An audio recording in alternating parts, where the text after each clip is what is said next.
Technology has revolutionized the globe like never before. Currently, we could witness technology in every sphere of our lives, starting from classroom to home front. It has dominated pen and paper, and it is the lens through which we experience much of our world. From wheels to smartphones, technology has been affecting life on Earth, and every now and then we are introduced to a new piece of technical skill.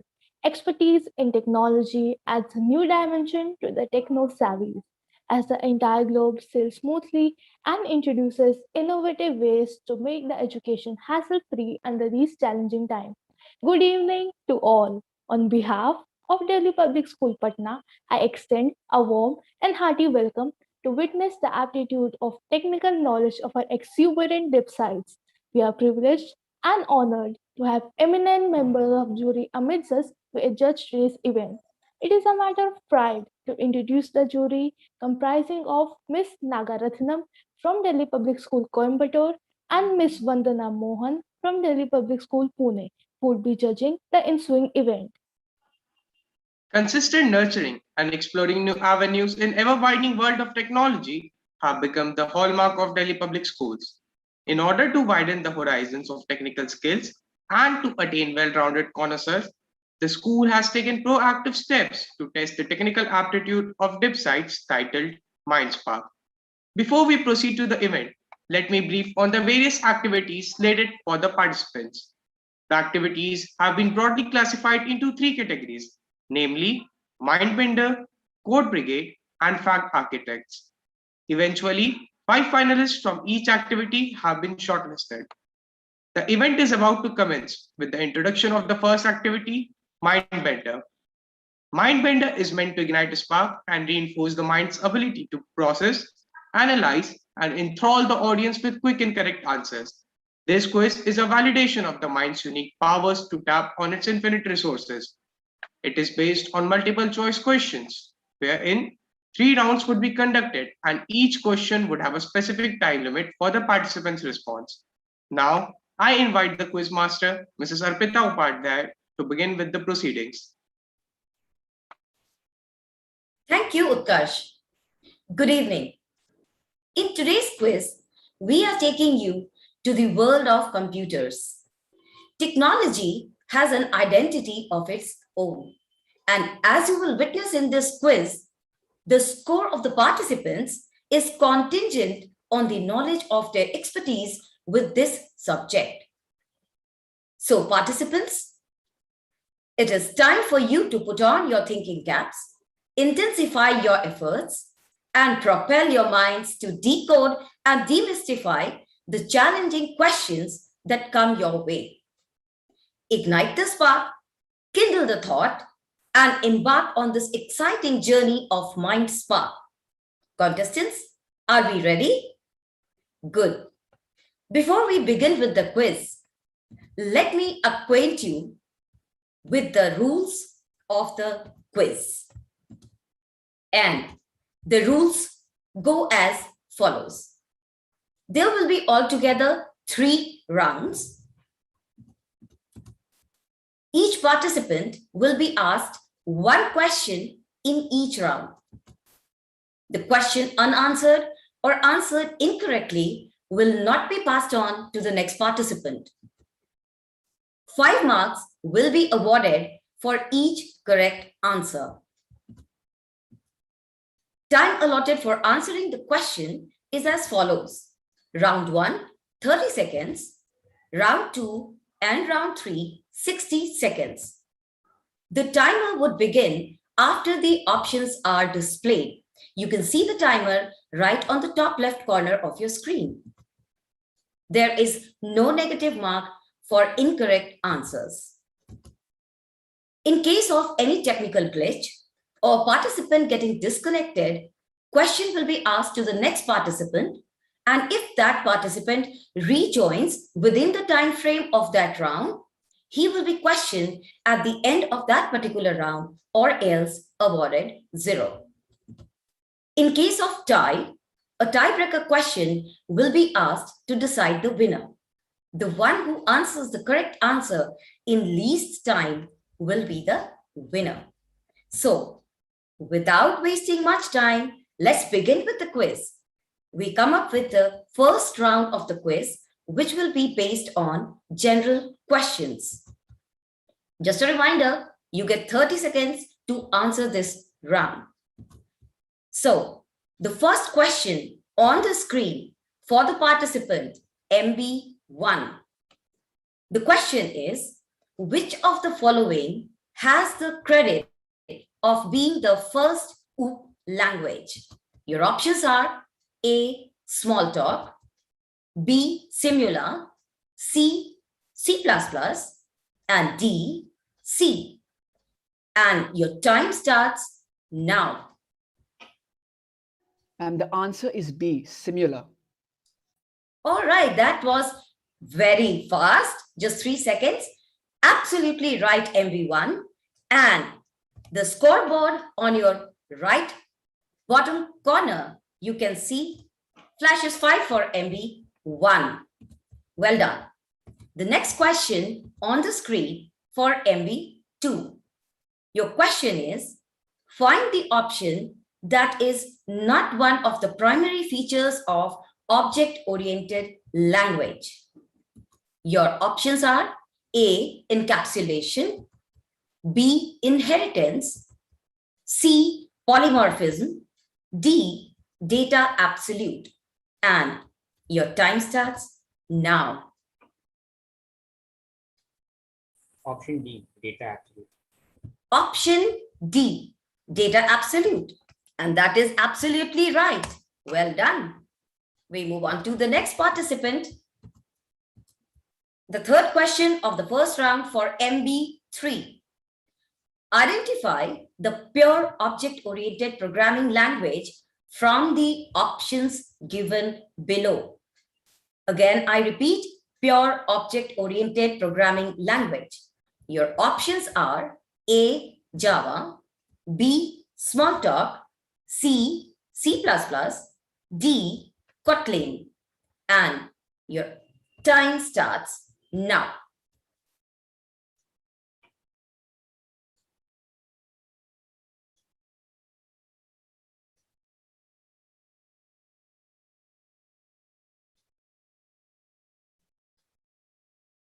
MB3, your answer, please. Option A, Java. Option A, Java. I'm afraid MP3, that's a wrong answer. Never mind, you still have 2 rounds to go. All the best for the next rounds. We move on to the next question, which is for MB4.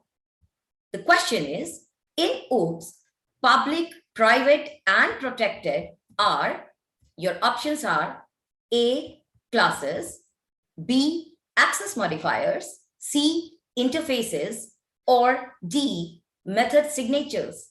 And your time starts now. Option A, classes. Option A, classes. Now that was quite fast, but I am afraid, MB4, that's a wrong answer. Take your time, children. Never mind, you still have 2 rounds. We move on to the last question of round 1 for MB5, I'm sorry. OOPS was invented by whom? Your options are Dennis Ritchie, B is Adlai Goldberg, your third option is Andrea Ferro, or the option D, Alan Kay. And your time starts now. My answer is option D, Alan Kay. That's wonderful. Well done. Absolutely right. So you score a 5 point for yourself in this round. So well done. After the first round is over, we see on the scoreboard MB1, 2, and 5 have opened their accounts with 5 points each, and MB3 and MB4 are still to open their accounts. Best of luck. We move on to the second round of the quiz. This round will be based on spot the errors. Just a reminder, 60 seconds to answer each question. First question of round 2 for participant MB1. Your question is here. Following Python code results in endless loop. The code is n equals 10, answer equals 1, while n greater than 0, colon, answer equals answer plus n double asterisk 2, n equals n plus 1, print answer. You can see statement 1, statement 2, 3, and 4 are written along the lines. Your options are: can you identify the statements due to which this error is occurring? Option A, error in statement 1 or 3. Option B, error in statement 2 or 4. Option C, error in statement 3. Or option D, none of these. Your time starts now.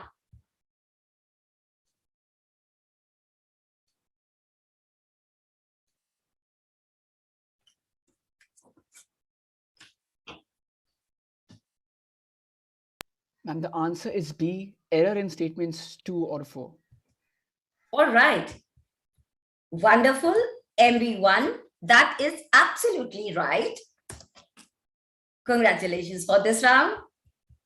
We move on to the next question of this round for participant MB2.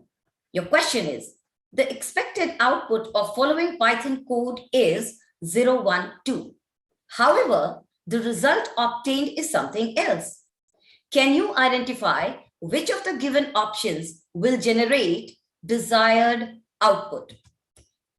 The code is I equals 0, while I greater than 5, colon, print I plus equals 1, if I double equals 3, colon, break, else print 0. Your options are A, while I greater than equals 5, colon, option B, while I less than 5, colon, option C, while I double equals 5, colon, and option D, while I exclamation equals 0. Your time starts now.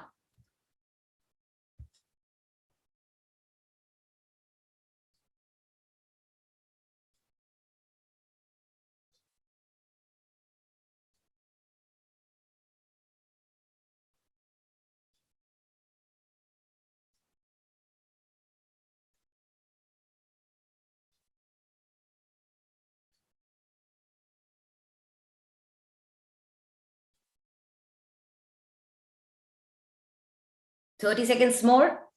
MB2.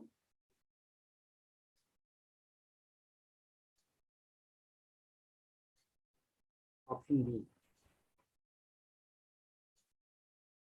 Can you please repeat your answer? Option B, while I is less than 5. That is absolutely right. That is absolutely right, MB2. Well done. Absolutely right. We move on to the next question of this round for participant MB3. The question is, what type of error will be generated after executing the Python code snippet given below?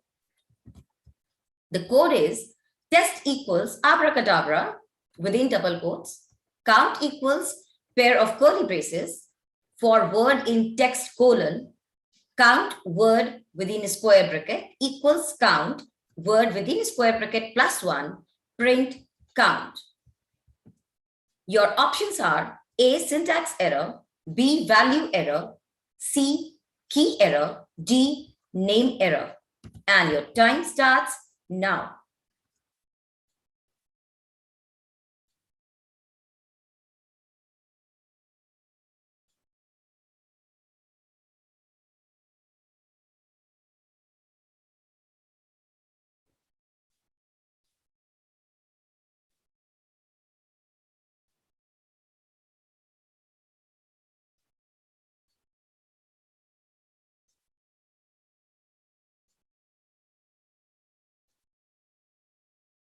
Clock is ticking. MB3.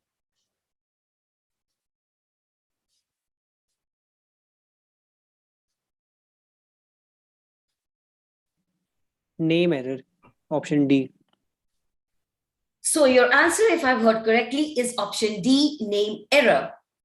And I am afraid MB3. That's a wrong answer. Excuse Gear me, up. ma'am. Yes. I feel it should be the index error should be the answer. We will look into this. We move Okay, on to the ma'am. next question. Which is for MB4. Participant MB4. Identify the lines having errors in the given Python code.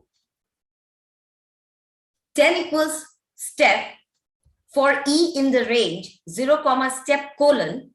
If E %2 double equals 0 colon, print E plus 1, else colon, print E minus 1. You can see the line numbers with hash 1, 2, 3, 4, 5, and 6. You have to identify the lines. Your options are A, lines 1, 2, 3, 4. B, lines 1, 2, 4, 6. Option C, lines 2, 3, 5, 6. Option D, lines 1, 2, 3, 6. And your time starts now.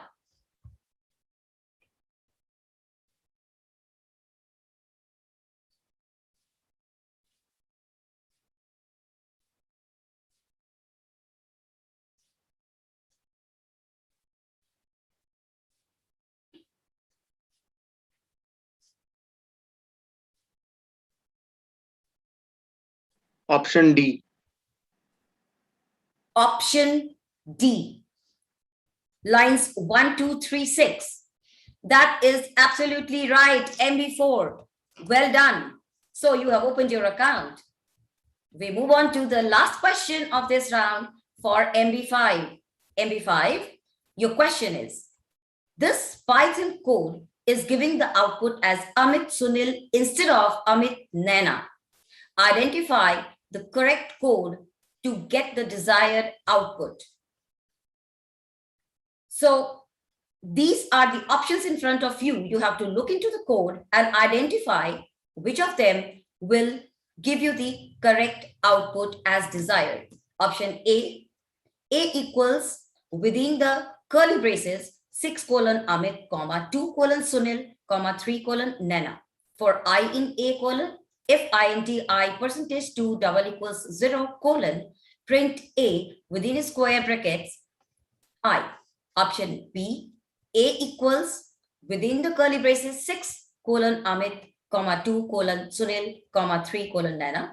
For I in A colon, if int I %3 double equals 0 colon, print A I within the square bracket. The third code is A equals 6 colon Amit, 2 colon Sunil, 3 colon Naina. For I in A colon, if int I %-4 double equals 0 colon, print A I within the square bracket. The fourth option is none of these, and your time starts now.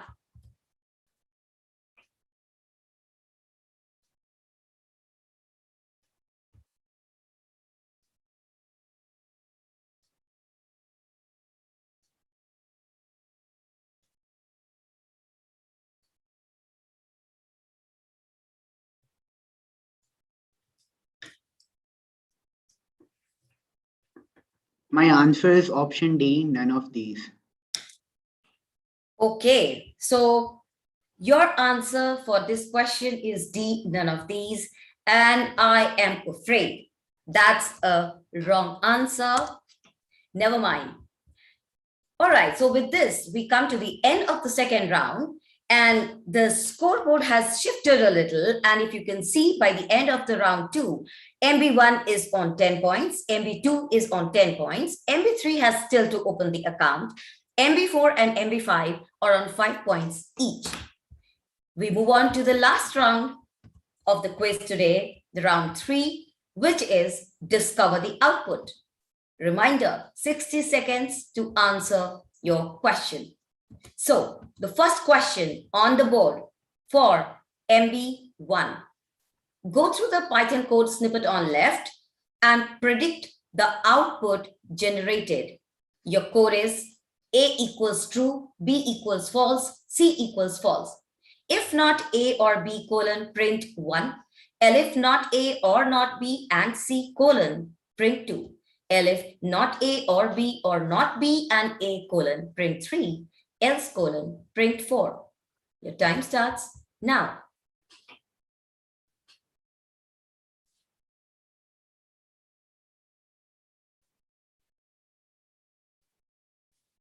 Sorry, I did not give you the options. I should restart it. I'm sorry for that. Your time starts now.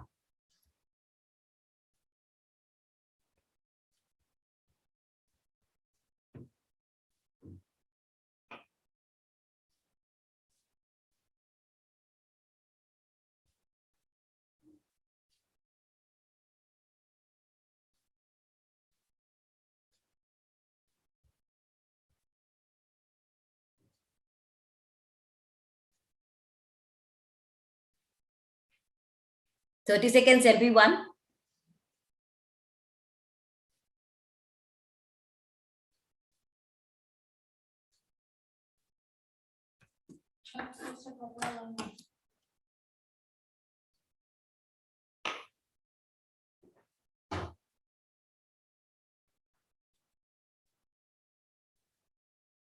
And the answer is A2. Okay. Your answer is A2, if I heard it correctly. Yes, ma'am. All right. So MB1, that's a wrong answer. That's a wrong answer. Never mind. We move on to the next question for MB2. MB2, your question comes here. Carefully go through the Python code given below and predict the output. List 1 equals range 100, 110. Print index of element 105 is colon, comma, list 1 dot index 105. Your options are A, index of element 105 is colon 6. B, index of element 105 is colon 1. C, index of element 105 is 3. Or D, index of element 105 is 5. Your time starts now.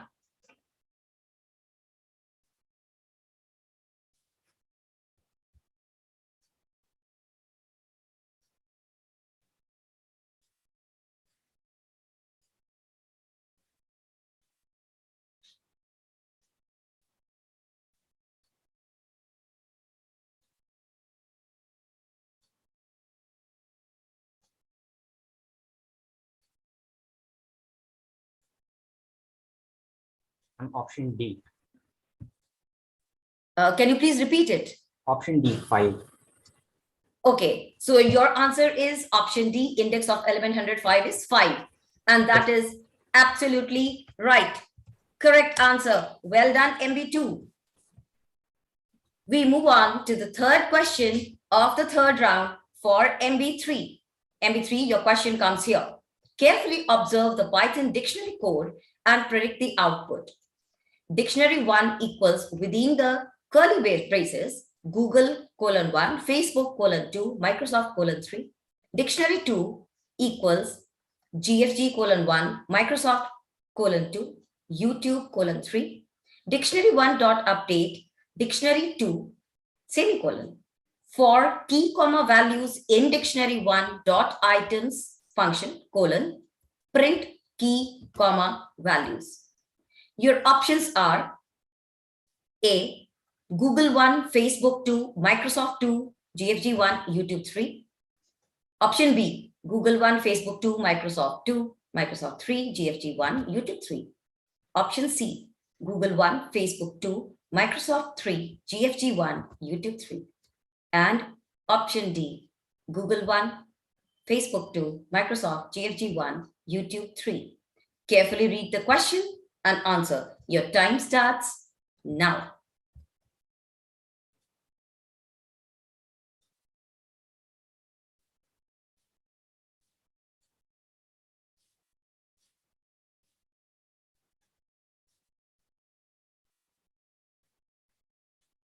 Option A.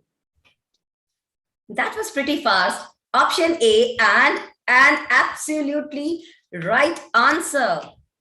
Well done, MB3. Finally, you have succeeded in opening your account. Well done. We move on to the next question. Question 4 for the code MB4. What will be the output of the following Python code snippet? D1 equals within square brackets 10, 20, 30, 40, 50. D2 equals within square brackets 1, 2, 3, 4, 5.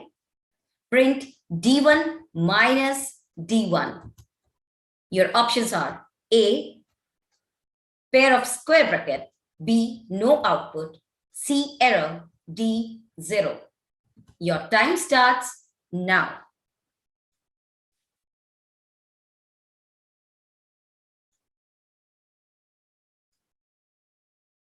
Option C, error. Option C, error, and that is absolutely right.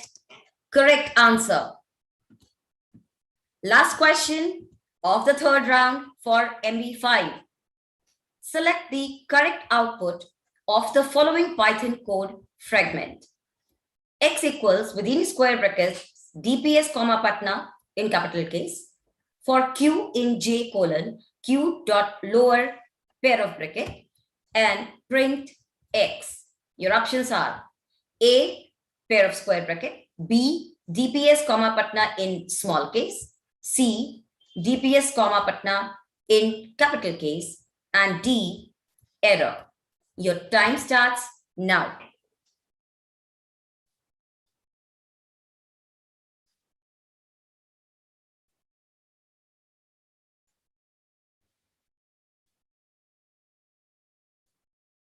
My answer is option D, error. All right, so your answer is option D, error. And I'm sorry, that's a wrong answer. And with this, we come to the end of third round. And if we take a look at the scoreboards, we have a clear-cut winner, that is MB2 with the 15 points on the scoreboard. We have a tie between MB1 and MB4 with 10 points each for the second position, and a tie between MB3 and MB5 with 5 points each for the third position. So, as in the beginning we had said, if it is a tiebreaker question will be asked to each participant under the tie to decide the winner. The one who answers the correct answer in least time, do remember that, will be the winner. So, in the tiebreaker questions, the first question will be for MB1 and the second question will be for MB4. So, please pay attention. MB1, your question comes your way. Dash violates the definition of encapsulation. Options are A, public variables, B, local variables, C, global variables, D, array variables. And your time starts now. The answer is B, local variables. You answered in 4 seconds, but I'm afraid that's a wrong answer. So we put it as wrong here. And now we move on to MB4. So if MB4 answers this question correctly, so MB4 would be on the second position and MB1 would be on the first position as the tally shows. So let's move on to this question. MB4, you are ready? Your question is, what will be the output of this Python code? List equals A, B, C, D, E with commas, print list 10 colon within the square brackets. Your options are, I'm afraid there is a glitch in this question. I'll be shifting this question. So MB4, this would be the question for you. Who is known as the world's fastest human computer? A, Shrikant, C, Neelkant Bhanu, B, Shakuntala Devi, D, Bill Gates. Your time starts now.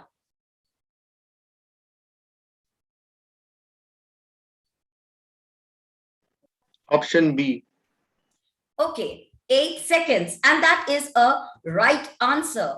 So when this is answered correctly, the scoreboard tally shows us MB2 with 15 points, MB4 having said 10 points and the third question correctly answered. So that again goes for the second position, and MB1 with 10 points goes for the third position. So well done, all of you. Your results will be officially uploaded on the website tomorrow. Thank you, everybody. Over to Utkarsh. Indeed, it was a spectacular performance.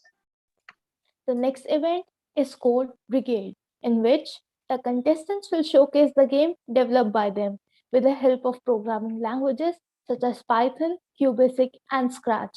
The time allotted to each contestant would be of 3 minutes. I invite code CB1 for the presentation. Code CB1. Good evening, everyone. Today, I would like to present my game for Mindspark. My game is called Turbo Drift, which is made on Unity engine using C# language.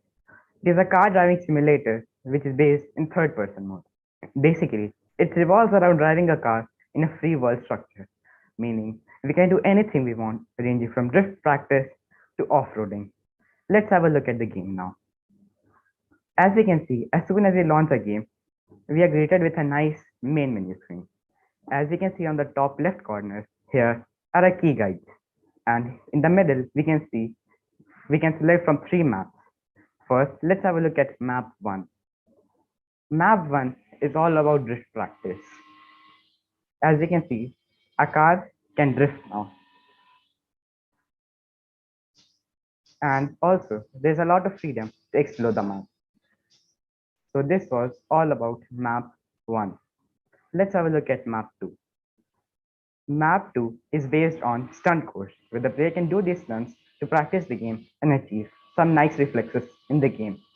Apart from the stunt course, the player has full freedom to explore the map, as you can see here now. So this was all about map 2. So let's have a look at map 3 now.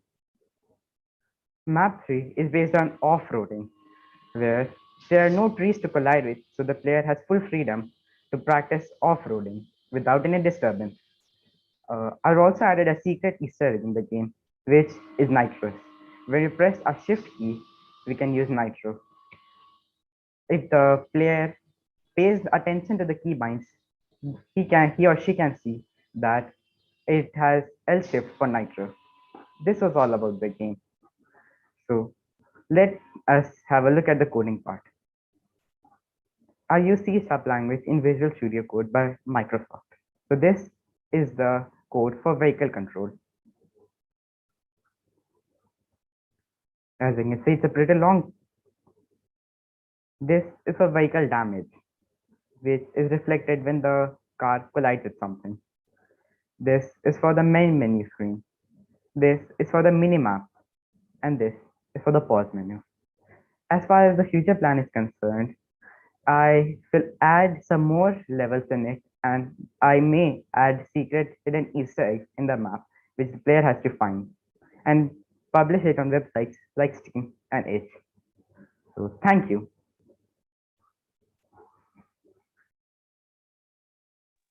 Thank you, CB1. That was amazing. Now, I invite code CB2 for the presentation. Code CB2. Good evening, everyone. Today I am here to present my game, Kiwi Run.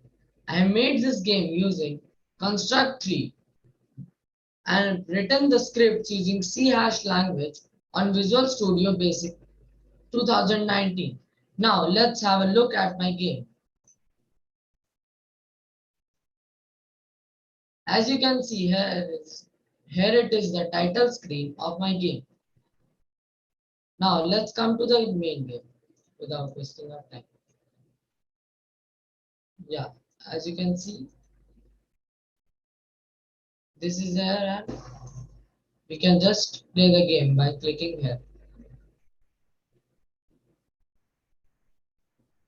Here a TV appears and we have to jump and pass the level. We can't play another level by passing the previous level. If we passes the level, then only we have to play the next level. If we drop into water, we continue from the beginning. If we press Z, if we hold for Z for a long time, he will long jump. As you can see, this is short jump and this is long jump. My future plan for this game is to add graphics and shaders to make it more realistic. Thank you. Thank you, CB2. It was indeed marvelous. Next, I invite code CB3 for the presentation. Code CB3. Hearty good evening to one and all present here. I, CB3, am here to present my game, Gboard, which was a puzzle platformer which, instead of using jumping as a main mechanic, uses gravity inversion as a main mechanic. As you can see over here, I have spared my screen. We can see the title menu opened in Unity Editor. Unity Editor is a software which can be used for making games, simulations, etc. And I have used C# programming language to code the game. As soon as I hit play, a tutorial level pops up. By pressing D in the tutorial level, it shows us the controls of the game. By pressing D, we can go in the right direction. By pressing A, we can go in the left. And by pressing space, we can invert gravity. As you can see over here, now I'm stuck to the ceiling. Now I can carefully and quickly pass the level by quickly avoiding the gap and entering the next level. As you can see over here, we have entered level 1. In here, we have many circular plates. If we touch any of them, even a single one, the entire level resets. Now, we have to very carefully dodge the spikes, all circular blades, and very carefully get to the next platform. As you can see over here, we're on to the next level. It is level 2. We have to carefully dodge the spikes again. And as we can see over here, the level starts to become progressively bigger and better and forces the player to change gravity cautiously. Now that we are on level 3, which is so far the biggest level I've made and is the final level of the game. I'm now currently very carefully trying to dodge the spikes, and as you can see over here, the game is trying to make me change gravity at every nook and cranny in every corner so that the player is at least interested in the game and is able to play through the puzzle platformer easily. Now we can see over here, we have reached the exit. I have to dodge the spike. And now we have entered the last level or thank you screen, which greets the player for playing game. But that we've shown you the game, I would like to show you how it looks in the Unity editor. These are the scenes which I have used in the game. By using Scene Manager code, I was able to figure out how to change between the scenes when the player walks into a door. And by using the same way as the Scene Manager, I was able to figure out how the player will die and then respawn. Now over here is the code which I used for the game. It has been written in the Visual Studio 2019 and it is linked with Unity Project Editor for the game. Over here is the character movement script. As you can see over here, there are a lot of public identifiers, private identifiers, and now I'm going to show you how I was able to change the gravity. Here I've taken a private reference of rigid body 2D of the player. Rigid body 2D adds gravity to the player. If the player hits space, the gravity of the player changes, as I'm going to showcase, as it multiplies -1 to the player's gravity, causing it to change from 1 to -1. My future plans for this game is to add more graphics, more levels, and most probably publish it on itch.io and make it a monetized game. Thank you, CB3, for the magnificent display. Next in row, I invite code CB4 for the presentation. Code CB4. Good evening, I'm CB4. Just a quick question. Do you have a game you were at any point of your life centered for? Well, of course you were. Everyone is. We all have a list of games we love, be it games like Days Gone, Dying Light, Baldi's Basic, Phasmophobia, Spider-Man Miles Morales, Far Cry or Resident Evil franchise, Fall Guys, Human Fall Flat, or just good old Mario. But there's one game, even though we might not have played it, I've at least heard of. That game is Minecraft. Minecraft is not just a game, no. It's a lot more and a lot above. It enhances your creativity, architectural skills, and most importantly, teaches you to be ready for literally anything and everything by making you plan ahead of time. This game right here, I call it Minecraft. It's statistically supposed to be a 2D version of Minecraft, but it has got its own twists and surprises, which you will only find out after playing this game for yourself. So this game has two modes, creative and survival. Creative is basically for those who want a peaceful environment with an endless supply of all types of building blocks.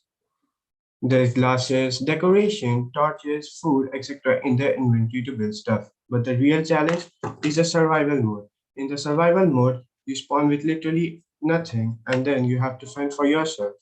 You start with scratch and then gradually as you build more time, you collect resources and finally go to the end of the game. You can farm in this game. There's livestock in this game, like cows, hens, sheep, etc., which you can kill to get their food from. There's 5 biomes in this game, namely the grassy plains, the snowy plains, mountains, deserts, and oceans, which are randomly generated, so this game will never end, and you can play it for literally anything. There's also weaponry and armors in this game which you can make and then equip. Also, this game doesn't end when you kill the Ender Dragon as it happens in Minecraft. There's every 10 in-game days you get attacked by a dragon, RL cross style, and it's a boss fight. Day 10, the fire dragon will come to get you. Day 20, you'll be attacked by a level 1 drop. Day 30, a level 3 T-Rex. Day 40, level 2 Ender Dragon. Day 50, level 1 Night Fury, and so on. You have to survive until day 100, when you eventually have to fight the legendary Maga Unto. You kill it and you win.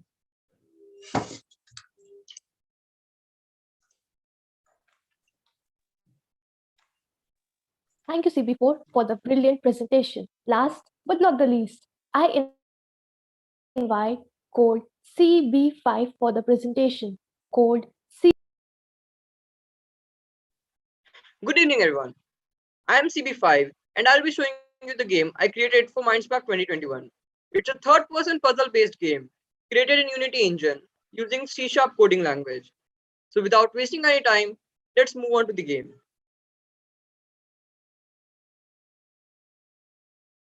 So what you see here is the main menu of the game. The game is titled Linked. Let's hit play. The tutorial level will introduce you to the game. You can select any of these levels if you are confident enough. We can see a character in front of us and some instructions in the top left corner. Moving on, we can sum these boxes. Pressing E will pick up a box. We can throw this box by pressing Q. These things here are buttons. They open doors when activated. They can be activated if a player stands on it or player picks up a box and keeps it on him. A unique feature of this game allows the player to switch characters. By pressing R, you switch to the blue character, and by pressing F, you switch back to the red character. Right now, it might seem useless, but in the future level, it's an important feature. Going further, an instruction informs us not to fall into the lava. So we need to jump through these obstacles carefully. Falling into the lava will restart the level, and you will have to do all the things again. At the end of each level, you will find two buttons like this. Both the players will have to stand on their respective colored button to end the game. Right now, we only happen to have the red character. So let's bring the blue character. We will open the door the same way as we opened in the red character. The path seems to be blocked here. For this situation, we are going to use this teleporting device we see here. If the blue player stands in this device and the red player activates this white button, the blue player gets teleported here. Now we can end the game. Also, just in case, at any point of the game, if you forget any of the controls, you can hit escape and click on controls. You will see all of the controls without losing your progress. You can even exit or retry. Now let's end the game.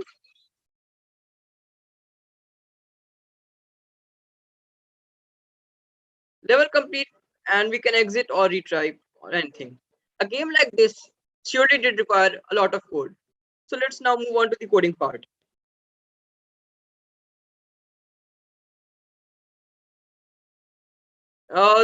This is the code for object pickup. This is the code for the audio manager. This is for the pickup system. This is for the animation manager.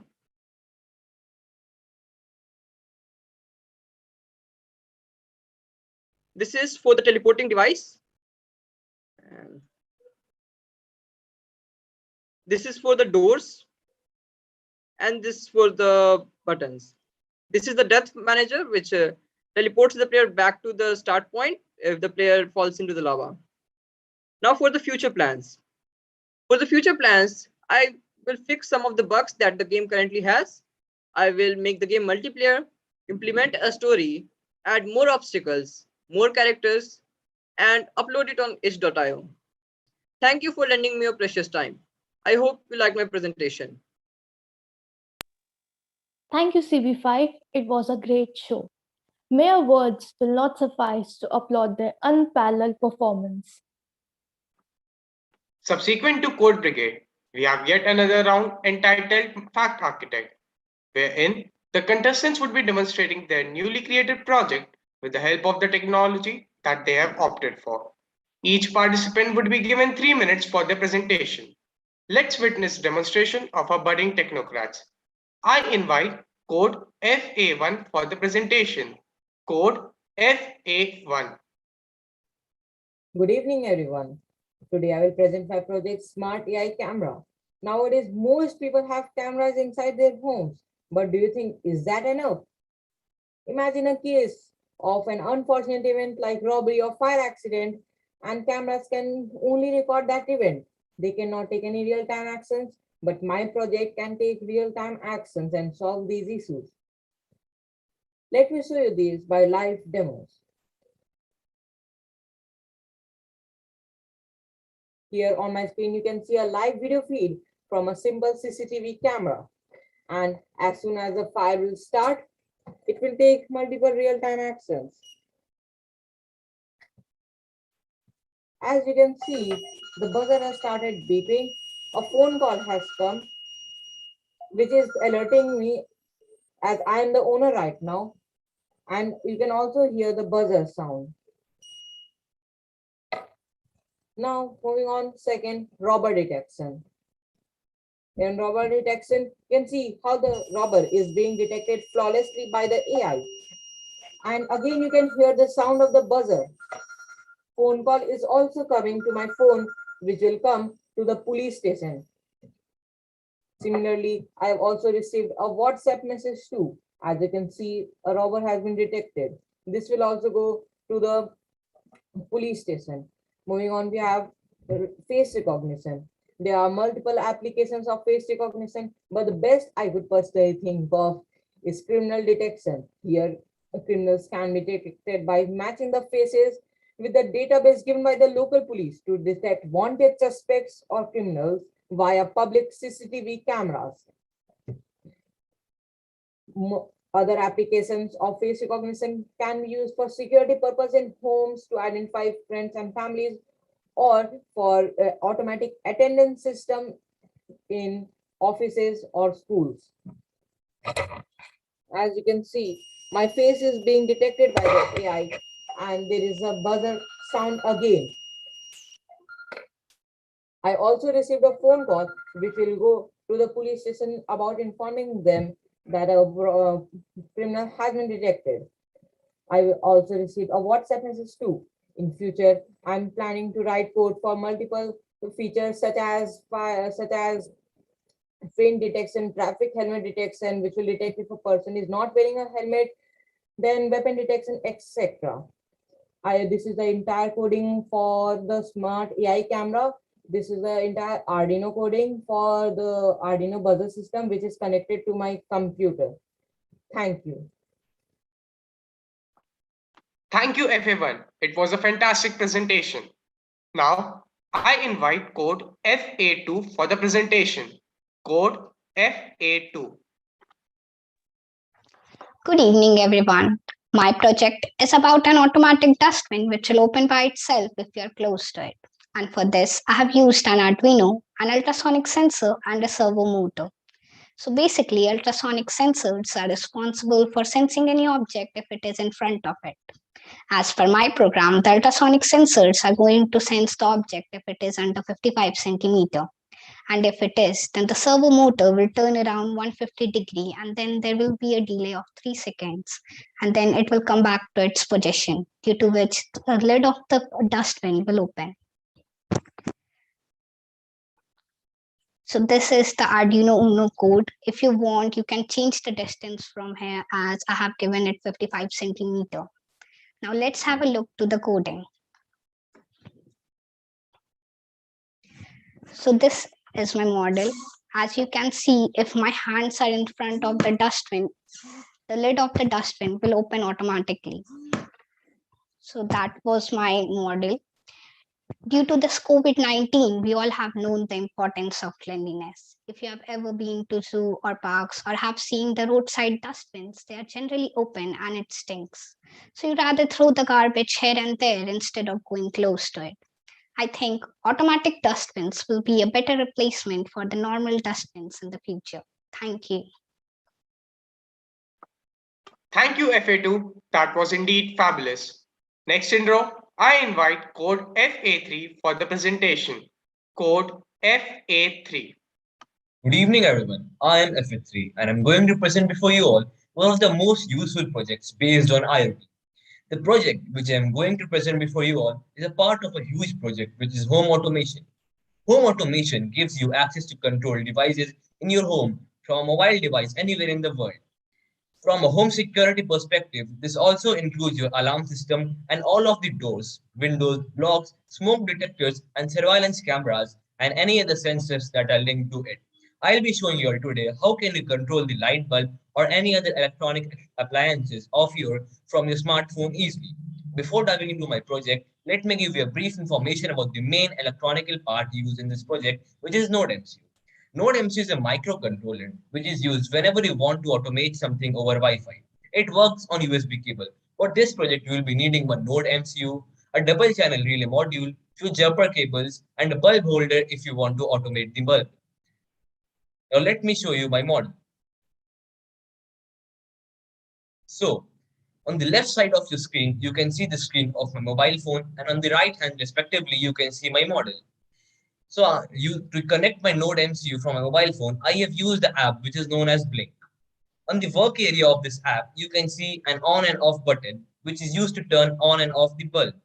So now you can see, as soon as I press the on button, the bulb over here has got turned on, and as soon as I press off, similarly, it has gone turned off. This was the first part of my project. The second part of this project is more interesting and even convenient. You can also give command to this bulb through your mouth by giving a voice command to turn it on. I will show you this.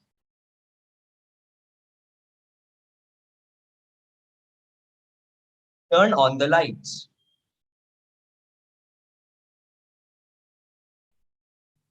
Sure, sir. You can see as soon as I gave turn on the lights command to the Google Assistant, in response, it told sure sir and the lights over here have got turned on. Now we'll give the command to turn off the lights. Turn off the lights. Sure, sir. And the lights have got turned off. I have connected the Node MCU to the Google Assistant. You can also connect it through Alexa, Bixby, Siri, etc. I have connected it to Google Assistants because it is the most convenient voice controlling system, as most of us have Android phone. I have coded this whole project using Arduino IDE. The code is very simple to type, but it is a little bit long because such complex project needs a much of effort to be made.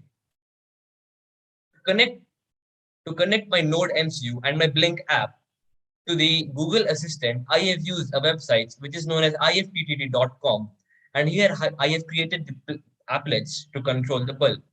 This project is very useful in futures as many of the disabled persons who have suggested for bed rest can use it. I hope you find my project useful. Thank you.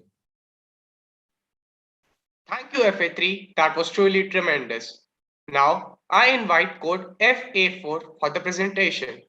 Code FA4. Good evening, everyone. I'm FA4, and I'm going to present my project titled Identity Analyzer. Working on the principles of artificial intelligence, I have designed a system using Meta's deepfake algorithm that will correctly identify the individual in front of it, given that an image of the person has already been fed into the model beforehand. And the best part is that it requires no sensors other than a basic webcam, which is present in almost all devices, making it a very efficient and simple method. This device can be used anywhere from corporations to identify employees or families where small children spend hours alone.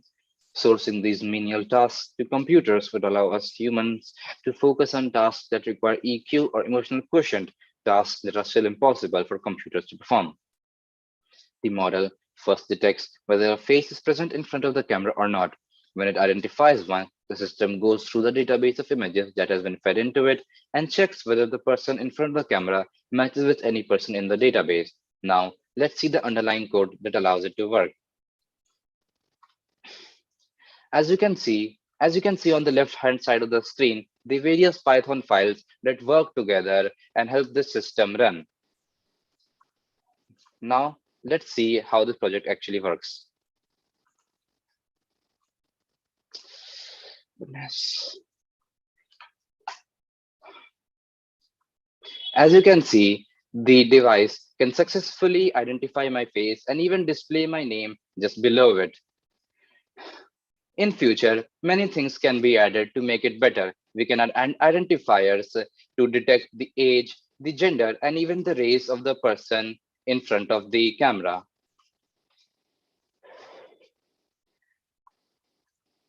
That will be all from my side. Thank you. Thank you, FA4. It was a remarkable presentation. Finally, I invite code FA5 for the presentation. Code FA5. Good evening, one and all present here. Today, I Code FA5 is going to present my project, which is IoT-based gardening system. Combining microcontrollers and gardening is a very popular idea. I think that's because gardens have very simple inputs and outputs that are easy to wrap your head around. But it is not possible to remember every time water the plants and then you realize, hey, I can use the technology to overcome my personal shortcomings. I created an IoT-based gardening system that works with Arduino as the main brain. It has soil sensor, air temperature sensor, moisture sensor, air quality sensor, and a rain meter sensor. Next, using the Wi-Fi module, I'm transferring the data to a third-party website, which is ThingSpeak, where all the environmental data collected by my sensor are transferred for plotting and can be shown in the form of graph. Now let me show you the model.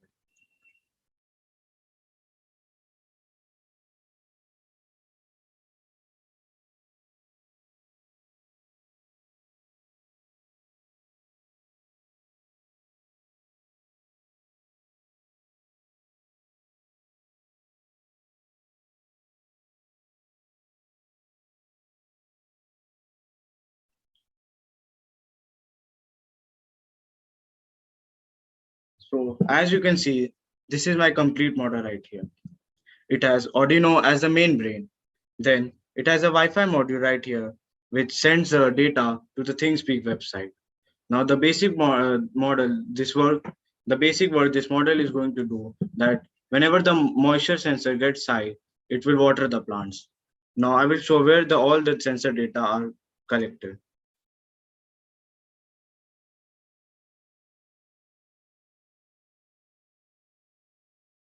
This is the ThingSpeak website where all the sensor data are collected. As you can see right here, it is a temperature value in the form of graphs. Then here is the heat index value, air quality value. Here is the moisture value. Here is the soil temperature value and the rain value. As you can see here, the moisture value right is very high. When I put the moisture sensor in the water, the value will change under 15 seconds.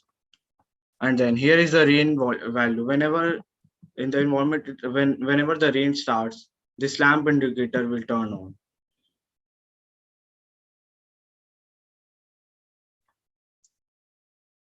Then this is the code which I wrote in Arduino IDE. It is very simple, and these are the libraries which I use. In the future, I'm thinking to add some sensors like pressure sensor and a wind sensor for better results in gardening. And this system can be used in agriculture fields also. Thank you. Thank you, FA5, for the incredible presentation. That was truly par excellence. Hope you have enjoyed watching the splendid performances of evolving Bill Gates and Steve Jobs. We have arrived at the concluding segment of today's event. The results would be published on the school website tomorrow. Before we sign off, I take this opportunity to thank the distinguished guests and parents fraternity for guiding our technocrats to create milestones and pursue their aspirations with indomitable spirit. There's always an end to every event, such as this opportune episode. We are glad that you joined us today. Wishing you all happiness, peace, health, success, and liberty in all the fields of life. Thank you everyone for gracing this special occasion. Have a great evening.